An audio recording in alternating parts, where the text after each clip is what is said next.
Hello everyone, welcome back to another video. तो इस video में, आज की वीडियो में हम क्लास 6 की जो नई बुक आई है पूर्वी इंग्लिश की, ये जो बुक है इसकी फर्स्ट पोएम जो है फर्स्ट यूनिट की, उसे करने जा रहे हैं, जिसका नेम है the raven and the fox. काफी अच्छी पोएम है, इंटरेस्टिंग पोएम है ये। और अगर हम इसके पोइट की बात करें तो इसके पोइट हैं जीन डे ला फोंटेन। ये इसके पोइट हैं। अगर हम पोइट की बात करें तो ये फ्रेंच पोइट हैं जिनका बर्थ 1621 में हुआ था और 1695 में इनकी डेथ हो गई थी at the age of 73 years. तो 73 ईयर्स की एज में इनकी डेथ हो गई थी। और ये फेमस फ्रेंच पोइट हैं, फ्रेंच पोइट भी हैं और राइटर भी हैं। किसके राइटर हैं? फेबल्स लिखते थे भाई। ये फेबल के बारे में हम ऑलरेडी बात कर चुके हैं कि एक स्टोरीज होती हैं जिसमें कि कोई मोरल दिया होता है या फिर जिससे कि हमें कोई सबक मिल सके, ऐसा कोई लेसन टीच करना। और अगर हम डीप मीनिंग में जाएं फेबल के, तो फेबल होती है एक ऐसी स्टोरी जिसमें एनिमल्स जो हैं वो मेन कैरेक्टर्स दिखाए जाते हैं, जिसके थ्रू जो है एक मोरल टीच किया जाता है, वो फेबल होती है। ये हमें ध्यान रखना है। अब हम इनके फेबल्स की बात करें, जीन डे ला फोंटेन के फेबल्स की, तो इनके फेबल जो हैं वो काफी ट्रेडिशनल स्टोरीज से इंस्पायर्ड हैं, जैसे कि एसोप की फेबल हो गई और पंचतंत्र हो गया। ऐसे वर्क से जो हैं इनकी फेबल्स जो हैं काफी इंस्पायर्ड हैं। और the raven and the fox जो है, इसके मोरल के बारे में और इसकी थीम के बारे में हम इस पोएम के लास्ट में डिस्कस करेंगे। तो चलिए पोएम को कंटिन्यू करते हैं। पहली एक्टिविटी दी हुई है यहाँ पर, let us do these activities before we read, कि भाई अगर हम पोएम शुरू कर रहे हैं तो उससे पहले कोई एक्टिविटी भी तो करके देख लें। So we know that frogs croak, कि हमें पता है भाई जो मेंढक होते हैं वो टर टर की आवाज करते हैं। Did you know that ravens also croak. अब भाई देखिए, जो हेल्पिंग वर्ब वाले जो सेंटेंसेस होते हैं, जितनी भी हेल्पिंग वर्ब्स हैं, उनके आंसर ऑलमोस्ट यस या फिर नो में दिए जाते हैं। ये हमें ध्यान रखना है। तो यस या नो का इन्होंने का आंसर पूछा है कि did you know that ravens also croak, कि भाई क्या तुम्हें पता है क्या कि जो रेवन्स होते हैं, जो कौवे होते हैं, वो भी टर टर की आवाज करते हैं। तो भाई मुझे तो पता है, इसीलिए मैं यस पर टिक करूंगा। सेकंड एक्टिविटी क्वेश्चन है, which animal is shown to be cunning. Cunning यानी कि चतुर या चालाक। तो स्टोरीज के अंदर कौन सा एनिमल जो है वो चालाक दिखाया जाता है? Circle the correct answer. Options हैं टाइगर, फॉक्स एंड बियर। तो भाई फॉक्स यानी कि जो लोमड़ी है वो चालाक दिखाई जाती है स्टोरीज के अंदर, और यहाँ पर भी एक लोमड़ी और एक कौवे के बीच में जो है यहाँ पर ये स्टोरी है। ये यहाँ पर एक काफी शानदार पिक्चर दे रखी है। तो हमारी पोएम स्टार्ट होती है। अब पोएम के बारे में आपको डिटेल बता दूं शुरू करने से पहले कि ये टोटल 4 स्टेंजाज में है। The poem is divided in 4 stanzas and each stanza contains 4 lines. Each stanza contains 4 lines, यानी कि हर एक स्टेंजा, हर एक एक्सट्रैक्ट के अंदर जो है 4 लाइंस आएंगी। और अगर इस तरह का एक्सट्रैक्ट हमें मिलता है जिसमें पर्टिकुलर फिक्स्ड लाइंस आ रही हैं, तो बेसिकली उसमें हमें राइम स्कीम देखने को मिलती है, जो कि इसमें भी हमें मिलेगी। तो राइम स्कीम पहले आपको निकालनी बता देता हूँ कि राइम स्कीम हमेशा एक लाइन के एंडिंग वर्ड से निकाली जाती है। पूरे एक्सट्रैक्ट की हर एक लाइन का एंडिंग वर्ड हमने देखना होता है। तो ये मैंने इस एक्सट्रैक्ट के सभी वर्ड्स जो हैं, लास्ट वर्ड्स जो हैं, उन्हें अंडरलाइन कर दिया। अब मुझे चेक करना है कि भाई कौन सा एक दूसरे से मेल खा रहा है, मैच कर रहा है बोलने में। तो यहाँ देखिए लिम जो है, यहाँ पर इसमें बी साइलेंट रहता है बोलने में। अगर हम इसका ट्रांसक्रिप्शन देखते हैं तो कुछ इस तरह से रहता है लिम का ट्रांसक्रिप्शन, तो बी इसमें साइलेंट रहता है। तो हमें ध्यान रखना है लिम हिम, यानी कि ये यहाँ पर ये राइम कर रहा है, यानी कि सिमिलर वर्ड्स हैं। तो मैंने अगर इसको ए दिया, लिम को ए दिया है, तो इसे भी मैं ए दूंगा क्योंकि सिमिलर वर्ड है। अब नेक्स्ट लाइन में देखते हैं हम, हिम क्या बीक से मैच कर रहा है? नहीं कर रहा है। तो बीक जो है वो सीक से मैच कर रहा है। तो ना लिम से मैच किया ना हिम से मैच किया, तो बीक जो है अपनी नेक्स्ट लाइन से मैच कर रहा है। तो मैंने इसको अलग वर्ड दे दिया, नेक्स्ट अल्फाबेट दे दिया। तो यहाँ पर मैंने ए और ए दिया था क्योंकि सिमिलर थे। यहाँ पर सिमिलर नहीं रहा, इसीलिए मैंने इसे नया अल्फाबेट दे दिया, बी अल्फाबेट दे दिया। और बीक है वो सीक से राइम कर रहा है, तो मैंने यहाँ पर भी इसे बी अल्फाबेट दे दिया। तो इस जो स्टेंजा है इसकी राइम स्कीम होगी ए ए बी बी। ये हमें ध्यान रखना है। फिर नेक्स्ट स्टेंजा में देखते हैं। नेक्स्ट स्टेंजा में है एक वर्ड वर्ड। क्या ऊपर वाले किसी भी वर्ड से ये मैच कर रहा है? नहीं कर रहा, तो इसे हम नया वर्ड दे देते हैं सी। फिर उसके बाद वर्ड क्या बर्ड से मैच कर रहा है? तो बिल्कुल राइम कर रहा है, तो इसे भी मैं अल्फाबेट दूंगा सी। क्या वर्ड जो है सिंग से मैच कर रहा है? नहीं कर रहा। क्या बर्ड सिंग से मैच कर रहा है? नहीं कर रहा, तो यहाँ पर मैंने नया अल्फाबेट दे दिया डी। क्या सिंग जो है वो किंग से मैच कर रहा है? तो बिल्कुल कर रहा है, तो यहाँ पर मैं इसे दे दूंगा डी। तो यहाँ पर इसकी राइम स्कीम हो जाएगी सी सी डी डी। लेकिन अगर आप इस स्टेंजा को अलग रखना चाहें तो इसे आप ए बी बी भी राइम स्कीम दे सकते हैं। किस तरह से कि भाई हमने एक स्टेंजा कर लिया, अब हम नए स्टेंजा में फिर से ए से शुरू कर रहे हैं, तो भाई इसकी राइम स्कीम आप ये भी लिख सकते हो कि ए फिर बी और फिर बी। अब नेक्स्ट स्टेंजा में देखिए, नेक्स्ट स्टेंजा में है लास्ट वर्ड जोक, क्रॉक, प्राइड, आइड। तो यहाँ पर देखिए फिर से वही शुरू करते हैं, ऊपर वाले अल्फाबेट्स में से कोई मैच नहीं कर रहा है, पहले ही बता रहा हूँ आपको। तो यहाँ पर मैंने इसे ए अल्फाबेट दोबारा दिया। तो क्या जोक क्रोक से राइम कर रहा है? तो बिल्कुल कर रहा है, तो यहाँ पर मैंने ए लिख दिया। क्या जोक प्राइड से मैच कर रहा है? नहीं कर रहा, तो फिर ये क्रोक से भी नहीं करेगा, इसीलिए यहाँ पर मैंने इसे बी दे दिया। क्या प्राइड जो है वो आइड से राइम कर रहा है? तो बिल्कुल कर रहा है, तो यहाँ पर मैंने लिख दिया बी। तो इसकी राइम स्कीम हो गई ए बी बी। या फिर हम इसे अलग राइम स्कीम देना चाहें, यानी कि ऊपर वाले स्टेंजास को कंटिन्यू करते हुए देना चाहें राइम स्कीम, तो इसकी राइम स्कीम हो जाएगी ई एफ एफ। फिर उससे नेक्स्ट स्टेंजा में हम चलते हैं। नेक्स्ट स्टेंजा में वर्ड्स हैं नो, ग्लो, अनवाइज, सरप्राइज। तो यहाँ पर ऊपर वाले पैराग्राफ से बिल्कुल मैच नहीं कर रहे हैं ये, इसीलिए इसे फिर से नई हम राइम स्कीम देंगे। तो इसे ए दिया। तो क्या नो जो है वो ग्लो से राइम कर रहा है? बिल्कुल कर रहा है, तो सिमिलर वर्ड्स होने की वजह से इसे भी मैंने ए दे दिया। क्या नो अनवाइज से राइम कर रहा है? बिल्कुल नहीं कर रहा, तो इसे मैंने नया अल्फाबेट दिया बी। तो क्या अनवाइज जो है वो सरप्राइज से मैच कर रहा है? बिल्कुल राइम कर रहा है, तो यहाँ पर मैंने दिया बी। तो इसकी भी राइम स्कीम हो गई ए बी बी। तो अगर हम बात करें तो हर एक स्टेंजास की जितनी भी लाइंस हैं उनकी राइम स्कीम या फिर स्टेंजा की राइम स्कीम जो है वो पूरी पोएम में ए बी बी रहेगी।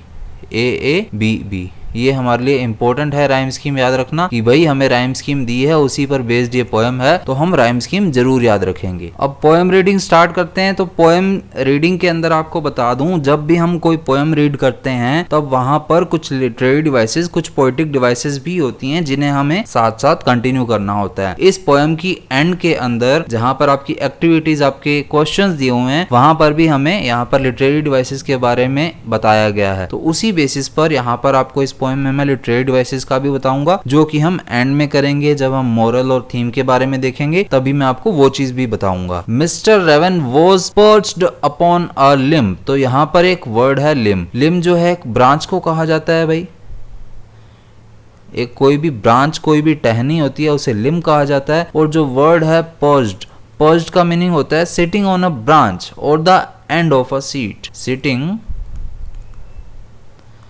on a branch or the end of a seat। तो भाई कोई भी सीट या कोई भी जगह है जिसके किनारे पर बैठे होते हैं तो उसे पर्च करना कहते हैं। और लिम जो है एक टहनी को कहा जाता है। उसके बाद है एंड रेनयार्ड द फॉक्स। तो यहाँ पर जो फॉक्स है, जो लोमड़ी है, उसका नेम दिया हुआ है रेनयार्ड। रेनयार्ड जो है फॉक्स का नेम है। Looked up at him. तो पूरी लाइन रिपीट करके देखिए। Mister raven was perched upon a limb and Reynard the fox looked up at him. कि भाई मिस्टर रेवन जो है, यानी कि जो कौवा है, वो एक ब्रांच के किनारे पर बैठा हुआ है और जो लोमड़ी है रेनयार्ड नाम की, वो उसे ऊपर की तरफ देखे जा रही है, जैसा कि हमें पिक्चर में भी दिखाया गया है कि ये जो है रेवन बैठा है और ये जो है जो फॉक्स है वो उसे ऊपर देख रही है।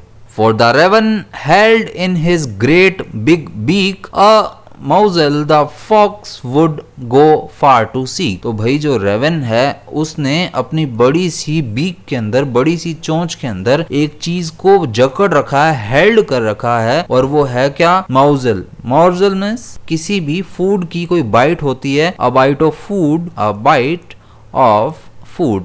कि जो फूड जो भोजन होता है उसकी कोई बाइट जो है उसे मौजल कहा जाता है। The fox would go far to seek, और इस रोटी के या इस खाने के टुकड़े के लिए जो फॉक्स है, जो लोमड़ी है, वो किसी भी हद तक जाने के लिए तैयार है। सीक का मीनिंग क्या होता है भाई? Seek means to try to get something, to try to get something.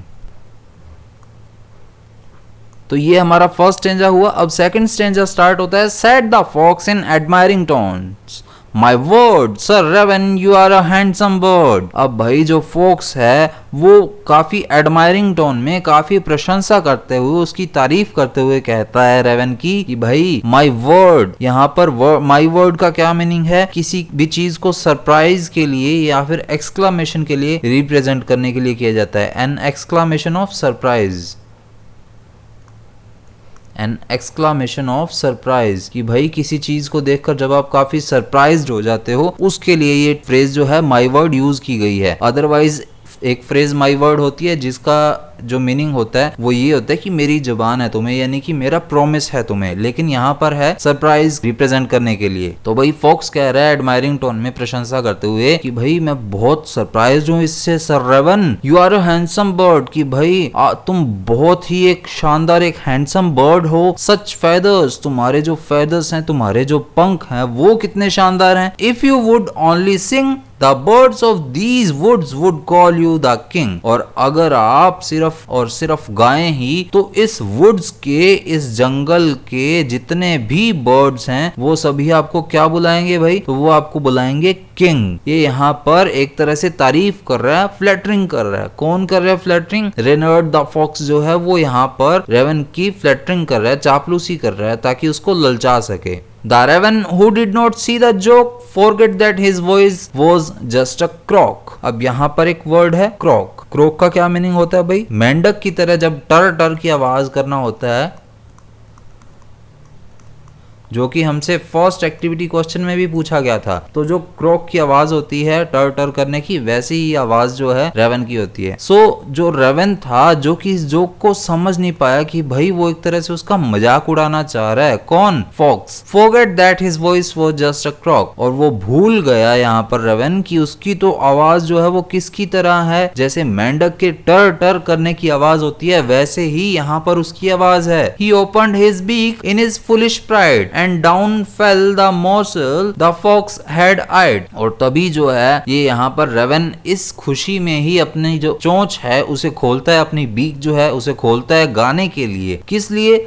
कि भाई उस पर फुलिश प्राइड आ गई थी, एक तरह से उस पर घमंड आ गया था, एक तरह का सेंस था कि वो अनवाइज है, यानी कि बुद्धिहीन है, उसमें दिमाग नहीं है, जिसकी वजह से उसने अपनी बीक खोल दी बिना सोचे समझे, और उसके मुंह में जो रोटी का टुकड़ा था, मोज़ेल था, वो नीचे गिर जाता है। द फॉक्स हैड आइड, और ये जो रोटी का टुकड़ा है इस पर नजर किसकी थी? उस फॉक्स की थी, रेनार्ड की जो है नजर थी इस रोटी के टुकड़े पर। तो जैसे ही ये टुकड़ा गिरता है वो वहां पर फॉक्स जो है उठा लेता है। तो नेक्स्ट स्टेंजा में क्या कहते हैं? Ha ha laughed at the fox and now you know ignore sweet words that make you glow. अब यहाँ पर फॉक्स जो है उसका मजाक उड़ाते हुए, हंसते हुए कह रहा है रेवन को कि क्या अब तुम्हें समझ आ रहा है क्या कि ignore sweet words that make you glow, कि भाई जो स्वीट वर्ड्स, जो चापलूसी भरे शब्द जो तुम्हारी तारीफ करने के लिए यूज किए जाएं कभी, जो तुम्हें तुम्हारे फेस पर स्माइल लाएं, तुम्हारे फेस को ग्लो करें, उन्हें इग्नोर करा करो भाई। यानी कि मीठी जुबान जो है वो तीखी छुरी होती है। कुछ ऐसा समझ लीजिए कि हमें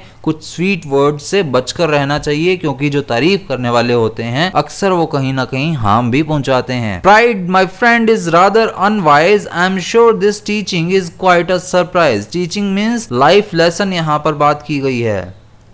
तो pride my friend is rather unwise, कि भाई जो प्राइड है वो काफी हद तक मेरे दोस्त अनवाइज भी होती है, यानी कि मूर्खतापूर्ण भी होती है, मूर्खता से भरी हुई भी होती है। कि भाई हमेशा प्राइड, हमेशा अभिमान रखना अच्छी बात नहीं है। अगर तुम्हें किसी ने कह दिया है कि तुम्हारी आवाज अच्छी है, लेकिन अगर तुम्हें पता है कि तुम्हारी आवाज अच्छी नहीं है, तो क्यों उस पर विश्वास कर रहे हो? इग्नोर करो ना इस बात को। I am sure this teaching is quite a surprise. Quite a surprise, यहाँ पर क्वाइट जो है एक होता है QUIET, जिसका मीनिंग होता है शांत रहना, साइलेंट होना, और एक यहाँ पर दिया हुआ है QUITE जिसका मीनिंग होता है इनफ, यानी कि काफी मात्रा में। और यहाँ पर ये जो पूरी फ्रेज है क्वाइट अ सरप्राइज, इसका मीनिंग यहाँ पर अलग है। ये किस लिए यूज किया गया है? It is used something happened unexpectedly, used when something happened unexpectedly, कि भाई जब हमारे साथ कुछ ऐसा हो जाए जिसकी हमने एक्सपेक्टेशन भी ना की हो, तो उसके लिए यूज किया जाता है। तो यहाँ पर ये जो फॉक्स है रेनार्ड, ये कह रहा है I am sure this teaching is quite a surprise, कि भाई ये टीचिंग, ये जो लेसन मैंने अभी तुम्हें सिखाया है, मेरे हिसाब से जो तुम्हारे साथ अनएक्सपेक्टेडली हो गया, अचानक से हो गया, ये तुम्हारे लिए इनफ है। इससे तुम्हें काफी सीख मिल सकती है, तुम इससे ही काफी सीख सकते हो, इतना तुम्हारे लिए बहुत है। ऐसा कौन कहता है? रेनार्ड द फॉक्स जो है वो यहाँ पर इस बात को कह रहा है। तो ये जो हमारी पोएम है ये कंप्लीट हो चुकी है। अब जैसे मैंने आपको कहा था राइम स्कीम बताऊंगा, और सॉरी राइम स्कीम तो हो चुकी है, लिटरेरी डिवाइसेस के बारे में बताऊंगा। तो भाई इस पोएम में दो टाइप के लिटरेरी डिवाइसेस जो हैं वो यूज हुई हैं। एक तो है alliteration, the first one is alliteration, और जो सेकंड यूज हुई है वो है assonance.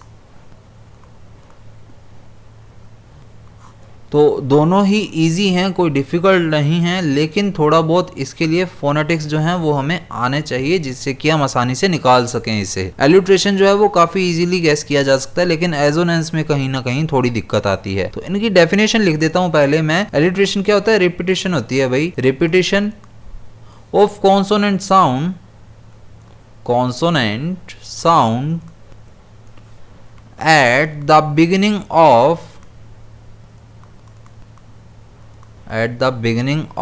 the words in a line, कि भाई एक लाइन के अंदर, जैसे ये एक लाइन दे रखी है, तो किसी एक लाइन के अंदर जब कॉन्सोनेंट साउंड की रिपीटेशन होती है, कॉन्सोनेंट वर्ड नहीं लिखा मैंने, लिखा है कॉन्सोनेंट साउंड। जो हमारे अल्फाबेट होते हैं वो होते हैं 26, लेकिन जो हमारे साउंड सिंबल्स होते हैं वो होते हैं 44। तो मैंने इन 44 में से बात की है भाई, कि ये जो 44 साउंड्स हैं उनमें से कॉन्सोनेंट साउंड्स जो हैं, जो कि 24 होते हैं, ये दो टाइप में डिवाइड होते हैं। 24 जो है वो कॉन्सोनेंट साउंड, और 20 जो है वो वोवल साउंड होते हैं। तो ये जो 24 कॉन्सोनेंट साउंड्स हैं, इनका कहीं पर रिपीटेशन होता है किसी भी वर्ड की बिगिनिंग में, यानी कि जैसे लिम्ब है, तो लिम्ब के स्टार्टिंग का हमने अल्फाबेट देखना है कि इसका जो साउंड है वो क्या दूसरे वर्ड के साथ साउंड कर रहा है क्या। तो किसी भी एक लाइन के अंदर कोई भी वर्ड है, उसकी बिगिनिंग में, उसकी स्टार्टिंग में क्या कॉन्सोनेंट साउंड आ रहा है, और ऐसा ही साउंड के दूसरे वर्ड में भी आ रहा है क्या, तो उसे हम एलिट्रेशन कहते हैं। और एजोनेंस इसका ऑपोजिट होता है, जहां पर वोवल साउंड की रिपीटेशन होती है। रिपीटेशन ऑफ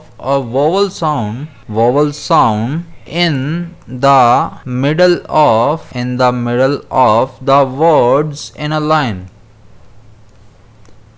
कि भाई एक लाइन है, उसके अंदर कुछ वर्ड्स दिए हुए हैं, तो उन वर्ड्स के मिडल में जब वोवल साउंड जो है वो रिपीट होता है अलग अलग वर्ड्स में, तो उस टर्म को एजोनेंस कहा जाता है। तो पहले हम इसमें एलिट्रेशन को देखेंगे। तो इस पोएम में 3-4 जगह जो है एलिट्रेशन जो लिटरेरी डिवाइस है वो यूज हुई है, जिसमें से फर्स्ट स्टेंजा की 3rd लाइन में ये जो बिग और बीक वर्ड्स दिए हुए हैं, उसमें स्टार्टिंग जो है वो बै और बै के साउंड से हो रही है, जिसे कि हम एलिट्रेशन कहेंगे। तो बिग बीक के अंदर जो है एलिट्रेशन जो लिटरेरी डिवाइस है वो यूज हुई है स्टेंजा फर्स्ट की 3rd लाइन के अंदर। फिर उसके बाद स्टेंजा सेकंड की लास्ट लाइन है, जिसमें दे रखा है वुड्स वुड। तो यहाँ पर वुड वै और वै का साउंड जो है यहाँ पर रिपीट हो रहा है, तो वै का साउंड रिपीट हो रहा है, तो यहाँ पर एलिट्रेशन डिवाइस है, यहाँ पर लिटरेरी डिवाइस जो है। उसके बाद हम देखें तो स्टेंजा सेकंड की ही 3rd लाइन है, उसमें भी यहाँ पर रिपीट हो रहा है सच और सिंग, जिसमें स और स का साउंड आ रहा है। सच में भी स का साउंड आ रहा है और सिंग में भी स का साउंड आ रहा है। स का साउंड इस तरह से रिप्रेजेंट किया जाता है, वह का साउंड जो है वो इस तरह से भी रिप्रेजेंट किया जाता है और इस तरह से भी रिप्रेजेंट किया जाता है। ये डिफरेंट होते हैं, लेकिन यहाँ पर जो यूज हुआ है वो ये वाला है। और उसके अलावा यूज हुआ है जो हमारा स्टेंजा 3rd है, उसके अंदर यूज हुआ है। स्टेंजा 3rd के अंदर देखिए यहाँ पर हिज और हिज 2 बार जो है रिपीट हो रहा है, तो इसलिए यहाँ पर भी एच का साउंड आ रहा है का साउंड आ रहा है, जहां पर एलिट्रेशन लिटरेरी डिवाइस जो है वो यूज हो रही है। अब हम बढ़ते हैं हमारी नेक्स्ट लिटरेरी डिवाइस की तरफ, जो कि है एजोनेंस। मैंने आपको बताया इस पोएम के अंदर 2 लिटरेरी डिवाइस यूज हो रही हैं। अब हम एजोनेंस की बात करें तो एजोनेंस में थोड़ी सी डिफिकल्टी होती है एलिट्रेशन की बजाय ढूंढने में, क्योंकि वहां पर हमें वोवल साउंड जो है किसी वर्ड के बीच में रिकॉग्नाइज करना होता है। इसीलिए यहाँ पर मैं सभी जो वर्ड्स होंगे जिनमें एजोनेंस आ रहा है उनका ट्रांसक्रिप्शन भी, फोनेटिक ट्रांसक्रिप्शन भी साथ में लिखूंगा, जिससे कि आपको दिक्कत ना आए। तो यहाँ पर पहली जो यूज हो रही है हमारे सामने एजोनेंस टर्म, वो हो रही है स्टेंजा सेकंड की थर्ड लाइन के अंदर, जिसमें एक तो वर्ड है यू और एक है वुड। तो यू जो है उसका ट्रांसक्रिप्शन कुछ इस तरह से लिखा जाता है, या फिर इसे हम लिख सकते हैं इस तरह से भी। और उसके अलावा जो वुड है उसका ट्रांसक्रिप्शन कुछ इस तरह से होता है। तो यहाँ पर ये ऊ का साउंड जो है रिपीट हो रहा है, छोटे ऊ का साउंड है जो यहाँ पर रिपीट हो रहा है। हालांकि यहाँ पर बड़ा ऊ यूज हो रहा है, लेकिन दोनों में यूके और यूएस वाले में डिफरेंस होता है, इसीलिए यहाँ पर छोटे ऊ का साउंड यूज हो रहा है और इसीलिए हम यहाँ पर एजोनेंस लिटरेरी डिवाइस जो है वो यूज करेंगे। उसके अलावा एक वर्ड है वुड्स और एक वर्ड है वुड। यहाँ पर एक तो ये होमोफोन्स भी कहलाते हैं भाई, कि भाई यहाँ पर स्पेलिंग अलग अलग है लेकिन प्रोनाउंसिएशन सेम है। जब स्पेलिंग अलग हो, मीनिंग भी अलग हो, लेकिन प्रोनाउंसिएशन सेम हो किसी वर्ड का, तो वहां पर जो टर्म यूज होती है वो होती है होमोफोन्स। तो यहाँ पर होमोफोन्स भी है जिसकी मैं आपको डेफिनेशन भी लिख दूंगा बाद में, लेकिन अभी हम एजोनेंस के बारे में बात कर रहे हैं। तो वुड जो है उसका हम लिखेंगे इस तरह से, और इस वुड का भी सेम ही ट्रांसक्रिप्शन होता है, लेकिन यहाँ पर स्पेलिंग्स डिफरेंट हैं बट प्रोनाउंसिएशन एकदम सेम है। तो यहाँ पर भी छोटे ऊ का साउंड रिपीट हो रहा है और यहाँ पर भी छोटे ऊ का साउंड रिपीट हो रहा है। इसीलिए यहाँ पर जो लिटरेरी डिवाइस यूज हुई है वो कौन सी है भाई? एजोनेंस है। इसी लाइन में ये देखिए यू का भी साउंड रिपीट हो रहा है, जो हमने ऊपर भी तो कंपेयर किया था। तो यहाँ पर भी जो लिटरेरी डिवाइस यूज होगी वो इन तीनों में ऊ का साउंड जो है वो रिपीट हो रहा है, तो इसीलिए यहाँ पर लिटरेरी डिवाइस है एजोनेंस। अब हम नेक्स्ट बढ़ते हैं। यहां पर नेक्स्ट हमारे सामने एक वर्ड है वॉइस और एक वर्ड है हमारे सामने क्रोक। तो वॉइस का जो ट्रांसक्रिप्शन होता है वो कुछ इस तरह से होता है। वॉइस ये जो है उल्टा सी दिख रहा है, ये ओ का साउंड है। और उसके अलावा क्रोक जो है वो कुछ इस तरह से लिखा जाता है भाई, देख लीजिए, जिसमें ये अ का साउंड आ रहा है। और उसके अलावा क्रोक का एक और ट्रांसक्रिप्शन होता है, ये भी ओ का साउंड होता है। तो यहाँ पर ये ओ का साउंड है, छोटे ओ का साउंड है, और ये भी ओ का ही साउंड है, इसीलिए ये वर्ड जो है इससे ट्रांसक्रिप्ट कर रहा है, इसीलिए यहाँ पर एजोनेंस टर्म यूज हुई है। और उसके अलावा अगर हम देखें एक वर्ड है फॉरगेट, यहाँ पर ओ का साउंड नहीं होता, यहाँ पर अ का साउंड होता है। तो यहाँ पर फॉरगेट का मैं यहाँ पर लिख रहा हूँ। अब यहाँ पर ये अ का साउंड आ रहा है, यहाँ पर भी अ का साउंड आ रहा है क्रोक में, जिसे हम क्रॉक भी कह सकते हैं। तो ये अ का साउंड यहाँ पर रिपीट हो रहा है। तो फॉरगेट जो है वो क्रोक से जो है यहाँ पर ट्रांसक्रिप्ट कर रहा है, यानी कि यहाँ पर सेम आ रहे हैं। और उसके अलावा ये जो क्रोक जो है वो वॉइस से भी ट्रांसक्रिप्ट कर रहा है, तो इसलिए यहाँ पर भी सेम आ रहे हैं। यहाँ पर ओ का साउंड आ रहा है और यहाँ पर अ का साउंड आ रहा है। तो जब वोवल साउंड जो है वो रिपीट होते हैं कहीं पर, तो वहां पर जो लिटरेरी डिवाइस यूज होती है वो होती है एजोनेंस। तो यहाँ पर इस लाइन में भी हो गया। अब उसके अलावा हमारे सामने एक ही यहाँ पर बचता है इसमें एजोनेंस वाला, वो है एक वर्ड है प्राइड, और उसके साथ जो यूज हो रहा है वो हो रहा है अनवाइज। प्राइड का जो ट्रांसक्रिप्शन होता है वो कुछ इस तरह से होता है, और उसके अलावा अनवाइज जो है वो उसका ट्रांसक्रिप्शन इस तरह से होता है। और यहाँ पर आई का जो साउंड है वो रिपीट हो रहा है, और जब ये वाला आई वाला जो साउंड है रिपीट हो रहा है, एक साथ आ रहा है, तो यहाँ पर वोवल साउंड रिपीट हो रहा है। वोवल साउंड रिपीट हो रहा है तो हमारे सामने लिटरेरी डिवाइस जो है वो कौन सी यूज हो रही है भाई? तो तब यहाँ पर हमारे सामने लिटरेरी डिवाइस यूज होती है एजोनेंस। तो ये इस पोएम के अंदर जो है लिटरेरी डिवाइसेस जो है यूज हुई हैं। उसके अलावा मैंने आपको बोला था होमोफोन्स के बारे में, तो होमोफोन्स की यहाँ पर मैं डेफिनेशन लिख देता हूँ भाई।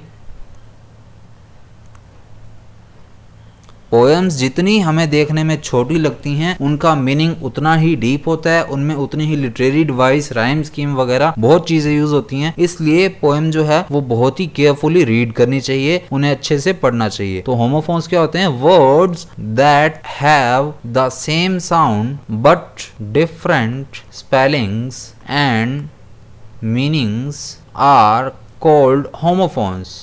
तो भाई क्या होते हैं होमोफोन्स? कि जब कोई भी वर्ड्स होते हैं उनका साउंड तो सेम हो लेकिन स्पेलिंग और मीनिंग दोनों ही अलग अलग हो, तो वहां पर होमोफोन्स जो टर्म है वो यूज की जाती है। तो ये हमारी लिटरेरी डिवाइसेस यहाँ पर हो गई हैं। अब बात करते हैं इस पोएम के अंदर जो मोरल है, क्या मोरल रहा है इस पोएम के अंदर, उसकी बात कर लेते हैं। तो स्पेस कम है, मैं यहाँ पर लिख रहा हूँ जो मोरल है। मोरल ऑफ द पोएम क्या है भाई? So the moral of the poem is he who lessons to flattery is not wise,